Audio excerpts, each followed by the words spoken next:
Le professeur Obenga, Théophile Obenga, premier disciple de Cheikh Anta Diop, a démontré que le terme philosophia procède de l'emprunt.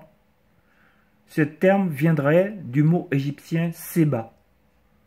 Ce mot égyptien seba veut dire instruire, éduquer, enseignement, instruction, école, intelligence. Donc ce mot hiéroglyphique des médiunitaires, d'accord, vous l'avez sur la diapositive. Donc Seba en égyptien ancien, a donné Sebo en copte, puis Sophos pour donner Sophia.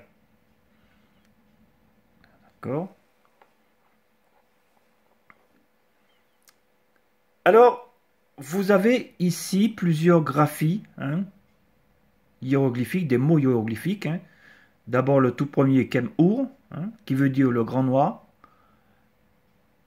Alors, ici, précisément, il s'agit du nom que donnaient les Égyptiens anciens à ce qu'on appelle aujourd'hui la mer Rouge. Mais il faut savoir aussi que Kem-Ur, il peut être écrit différemment, mais il veut dire toujours le grand noir, et il s'adresse aussi à Osiris, qu'on appelle aussi le grand noir. Bon, la graphie d'en dessous, où je vous ai dit tout à l'heure, il y a le morceau de charbon, d'accord, et l'homme et la femme, d'accord.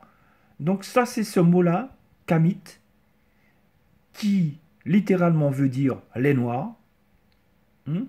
Et les Égyptiens emploient ce terme pour se désigner, hommes et femmes.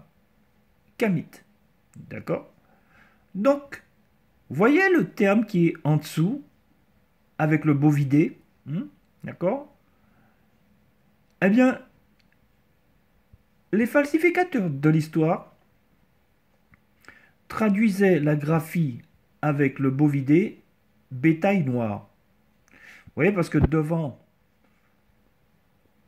il y a le morceau de charbon et derrière, vous avez le bovidé. Donc, c'est logique, là, bétail noir. Mais le problème, c'est que s'ils acceptaient de traduire celui qui a le bovin bétail noir, d'accord, ils refusaient systématiquement de traduire celui où il y a les deux personnages par les noirs, c'est-à-dire l'homme et la femme noire. Simplement parce que, pourquoi? Parce que les Égyptiens anciens ont utilisé cette graphie pour s'identifier. Or, cette graphie procède de la même technique, c'est ce qu'on appelle un collectif dans la grammaire égyptienne. Cette graphie procède de la même technique, il suffit de prendre les gens, de les enlever et de les remplacer par le bovin, et vous comprenez tout de suite le problème qu'ont les locodermes là-dessus. Parce que si la graphie avec le bovidé veut bien dire bétail noir, on ne voit pas pourquoi la graphie avec l'homme et la femme ne voudrait pas dire homme et femme noirs, c'est-à-dire les noirs. Voilà.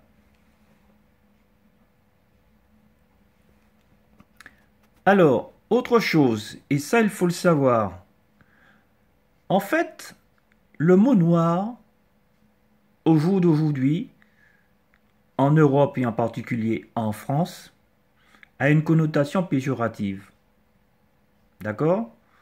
Quand on dit marché noir, etc. Bon, souvent, quand on dit noir, c'est un rapport direct avec ce qui est mauvais,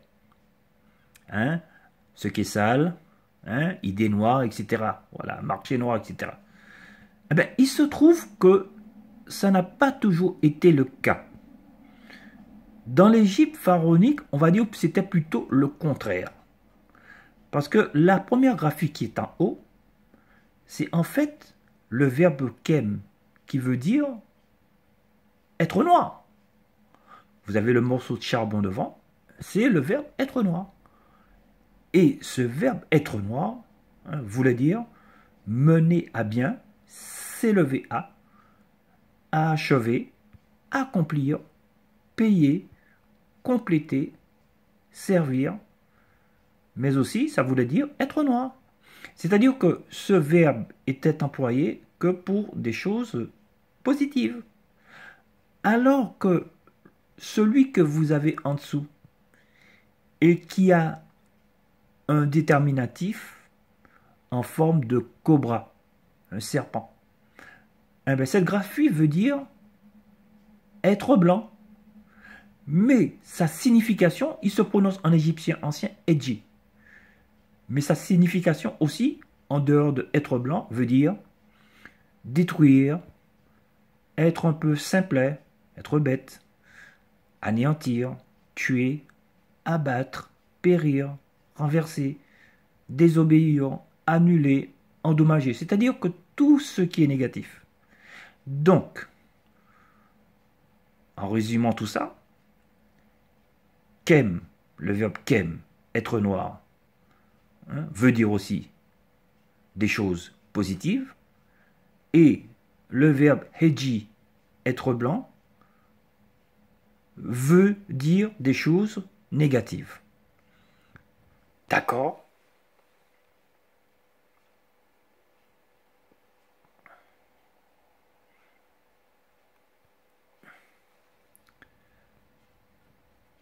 Faut savoir que en égyptien ancien, les Haamou, ça voulait dire sémites, peuple d'Asie.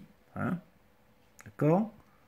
Téméou, c'était les Européens, les Libyens blancs aussi. Néhéziou, c'était les Soudanais.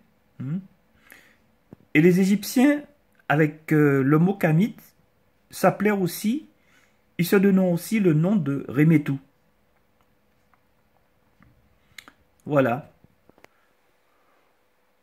Les zones par excellence. Alors, ici, dans la peinture qui est tout à fait à gauche, vous avez tout à fait à gauche d'ailleurs, le premier personnage, c'est un Égyptien ancien. Le deuxième personnage, toujours en partant de la gauche,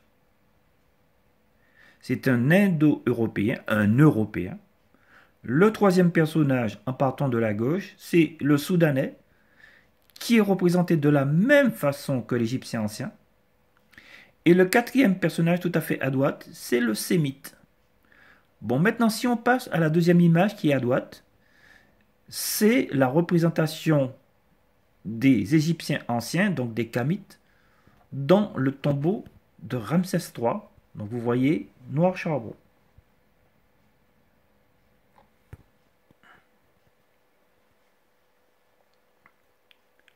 Au niveau du Soudan, c'est-à-dire dans l'Égyptien ancien, on parlait aussi de couche. Alors, il faut savoir que le mot Soudan d'aujourd'hui, eh bien, il vient directement d'un mot kamite, d'un mot égyptien ancien. Soudan voulait dire, dans l'Antiquité, roi ou reine. Ça, j'ai démontré ça dans un livre. Vous avez aussi en face de vous, sur cette diapositive, des pyramides.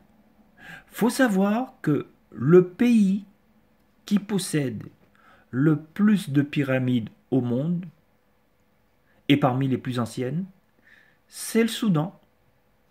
Si l'Égypte d'aujourd'hui possède avec certitude les plus hautes pyramides, les plus grandes pyramides, c'est néanmoins le Soudan qui possède la plus grande quantité en pyramides.